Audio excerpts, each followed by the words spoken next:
Et coucou, c'est Sandeline, comment ça va aujourd'hui? Aujourd'hui, j'ai décidé de vous faire une review sur le Pythia Tarot. Et je vous fais une review parce que j'ai vu qu'il en existait que deux sur YouTube, enfin ce que j'ai trouvé en tout cas, et c'était en anglais. Donc visiblement, je serai la première à faire une en français. Et bien oui, il faut absolument que vous découvriez ce tarot magnifique, enfin magnifique, si on aime tout ce qui dans le monde des dessins animés, moi j'adore ça, et le monde de la mythologie. Avant de commencer, je souhaite vous remercier tous et toutes qui êtes là derrière votre écran, pour certains et certaines très assidus depuis un moment, pour d'autres personnes qui nous rejoignent là maintenant sur la chaîne, ben, bienvenue dans la team. Vous verrez, cette chaîne est une chaîne dédiée au tirage de toutes sortes, hein, de ce qui me prend, que ce soit les énergies du jour, de la semaine, du mois, des tirages intemporels, etc. Vous avez aussi des reviews de temps en temps, quand j'estime que voilà, il n'y a pas 10 000 déjà reviews qui existent sur le jeu, et puis des vidéos d'apprentissage, des exercices, des choses comme ça. Voilà, donc si c'est pas déjà fait et que vous voulez recevoir les notifications des prochaines vidéos, pensez à vous abonner. Voilà, mais je vous le redirai parce qu'il faut peut-être avant que vous voyez comment je procède et si ça vous plaît.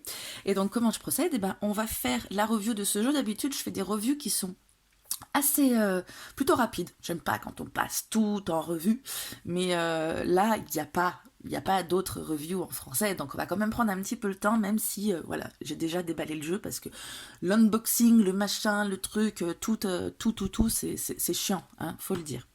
Donc le Pythia Tarot, comment j'en ai eu connaissance, c'est grâce à Oracle Linzel qui était sur le tarot festival auquel j'ai participé et donc j'ai été soumise à plein d'envies. Je n'ai acheté qu'un tarot, c'est celui-ci parce que vraiment il est magnifique. Elle travaille donc avec qui c'est l'auteur. Il est passé où l'auteur? Je le vois même pas. Il doit être par là. Ben voilà. Mate Horror Number. Bref, artwork, sin pumfet. Bref, vous irez voir sur internet si ça vous intéresse. Il fait plein de choses dans ce genre qui sont trop bien, trop choupinou, trop cool. Voilà, je voulais vous montrer donc la boîte déjà, parce que ben j'aime bien savoir moi si c'est chiant à ouvrir ou pas. Et ben non, normal, hein, très bien, il n'y a pas de souci. C'est une boîte ben normale, hein, qu'est-ce que vous voulez qu'on en dise? Elle est chouette quand même. Hein. La mythologie, on la retrouve un peu partout. Qu'est-ce que je dois dire de plus?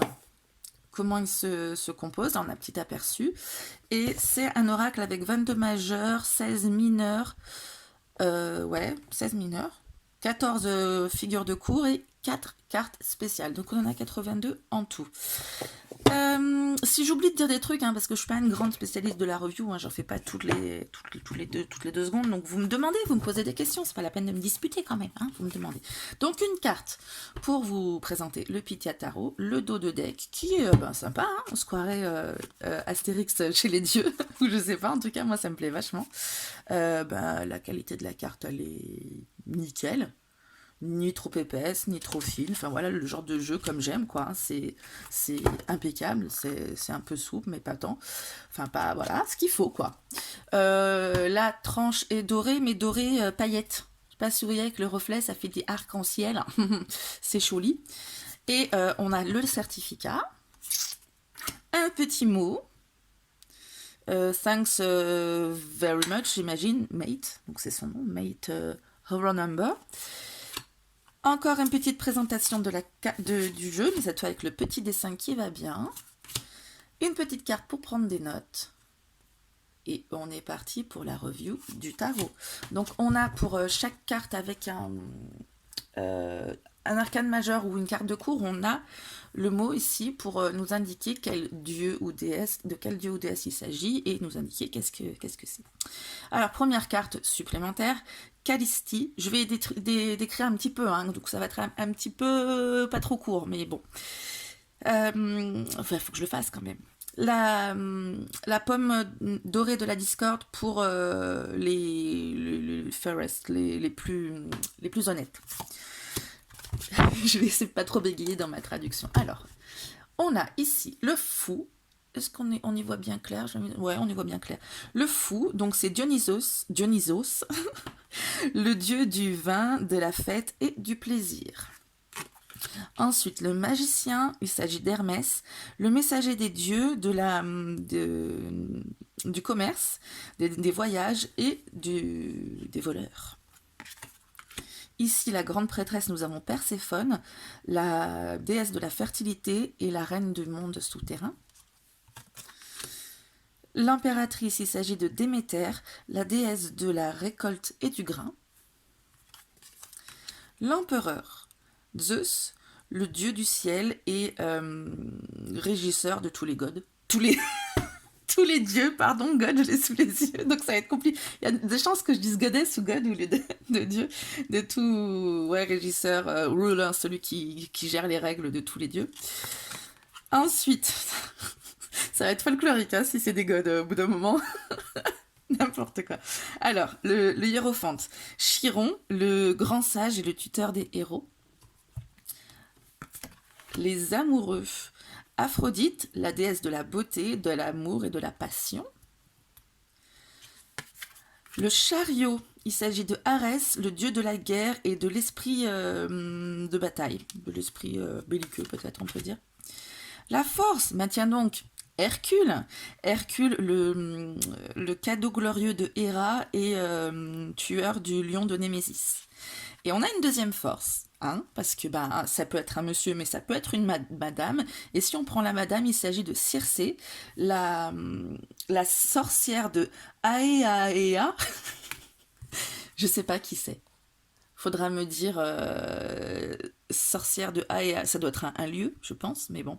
Et sorcière originale de l'Ouest. Voilà, donc vous pouvez choisir une force ou un fort.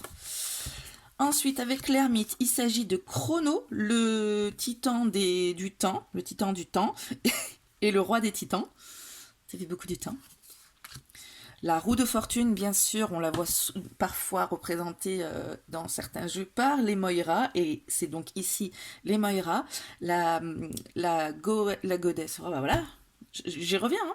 La déesse, la triple déesse de la fatalité et du destin. La justice représentée par Thémis, hein, la titan, je ne sais pas s'il y a le féminin, titan de la loi, de l'ordre et de la justice. Le pendu, il s'agit de Prométhéeus. Prométhéeus qui était le titan de forethought, la réflexion, de tout ce qui est l'introspection, etc. Et porteur de feu. La mort, on a ici Hadès, et on voit bien Perséphone à côté d'elle, le dieu des morts et roi du monde souterrain. La tempérance, il s'agit d'Iris, la déesse messagère de l'arc-en-ciel, c'est pas comme ça. C'est la déesse de l'arc-en-ciel qui est messagère. Ouais, bon. La messagère de l'arc-en-ciel, c'est un peu bizarre, mais bon. Alors, le diable, tiens, je remarque qu'il tient la pomme d'or de la discorde, et qui tient ses petits gladiateurs aussi. Donc c'est Eris, c'est une femme, la déesse de strife, c'est la bataille, de la bagarre et de la discorde. La tour, il s'agit de Poséidon, le dieu de la mer, de l'eau et des tremblements de terre. Nous avons ici l'étoile, Hébé, la déesse de la jeunesse. La lune, Hécate, bien sûr, la déesse de la magie, de la sorcellerie et des croisements. Le soleil, Apollon, donc, le dieu de la lumière, de la vérité et de la prophétie. Le jugement, il s'agit de Rhadamanthys, Aecus et Minos, les juges du monde souterrain. Le monde, Gaïa, la déesse primordiale de la Terre. Ensuite, on a une carte supplémentaire qui est la carte de l'oracle. Donc Pythia, l'oracle de Delphes. Et on en a deux. On a la version zen et la version un peu déphasée, un peu... Elle prie tranquillement à la fin, puis là, elle est un peu décomposée, un peu désespérée. Hein.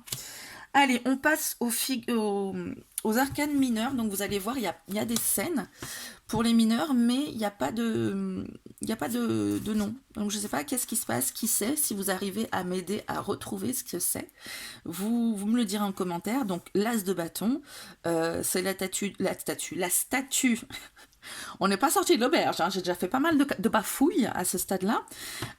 Athéna, la statue d'Athéna à Athènes. Bon ben voilà, hein. Ensuite, voici le 2 de bâton. Je ne saurais vous dire qui est-ce. Il faudra me dire le 3 de bâton. Le 4 de bâton. Le 5 de bâton, les petits héros qui s'entraînent entre eux. Le 6 de bâton. Le 7 de bâton. Le 8 de bâton. On reconnaît ici Poséidon, effectivement. Le 9 de bâton. Le 10 de bâton. Et pour le valet ou le page, nous avons Jason, le leader des Argonautes. Le cavalier de bâton, il s'agit d'Icare, qui a volé trop près du soleil.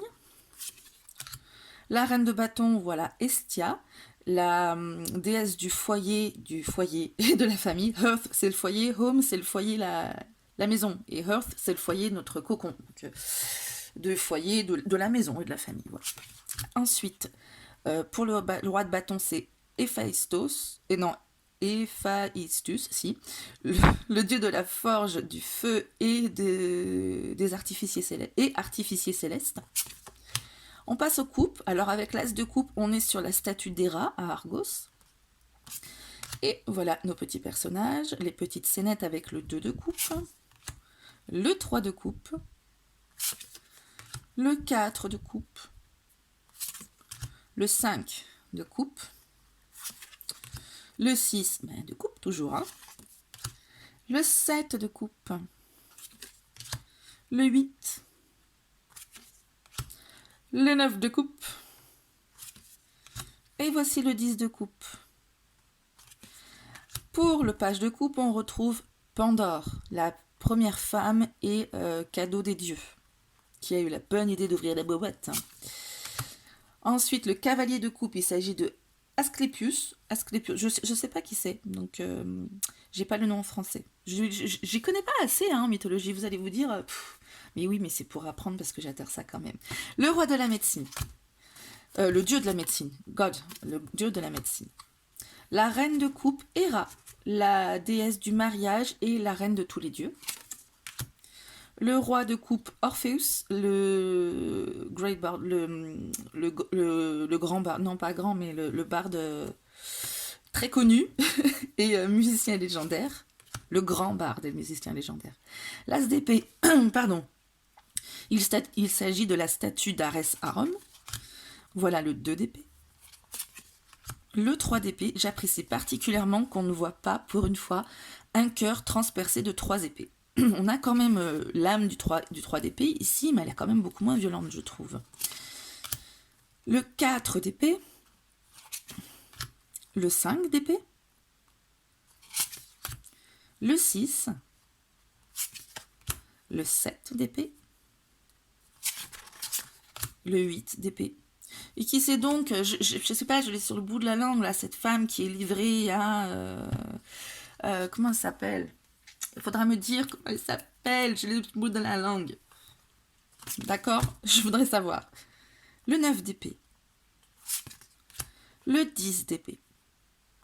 Pour le valet d'épée, nous avons Achille, le grand héros avec au talon faible, à sa faiblesse du talon, quoi, au talon faible, c'est comme ça la traduction, hein, ma foi, c'est pas très classieux, mais c'est comme ça.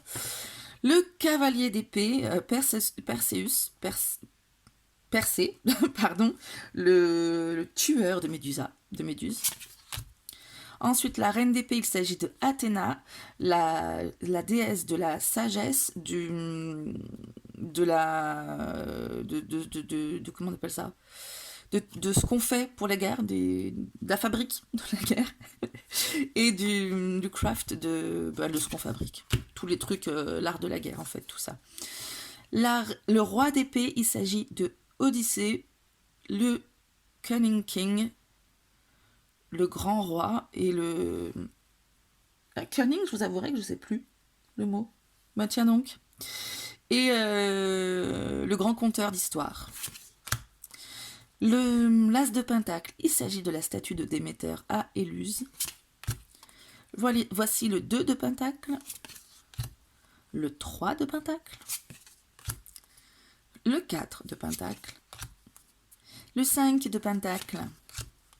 Voici le 6, et j'aime bien parce qu'on retrouve la balance ici qui nous rappelle que le 6 de denier, ce n'est pas que la générosité, c'est aussi le fait que le don désintéressé devient quelque chose de très... qui te revient à toi aussi. Donc on a un équilibre des énergies finalement. Le 7 de bâton, de coupe, de denier, oh là là là là là là, des deniers, les pommes. Le 8 de denier, le 9 de denier, et voici le 10 de denier. Et les dernières figures, donc le valet de pentacle, c'est étonnant que ce soit quelqu'un de vieux, mais bon, c'est un valet quand même, c'est Midas, le roi avec le toucher d'or, oui, on peut dire ça. Le cavalier de pentacle, il s'agit de Charon, Ferryman, le passeur de la rivière du Styx. Eh bien, il était enfoui celui-là. La reine de pentacle, c'est Artémis, la déesse de la chasse des animaux sauvages et de la nature.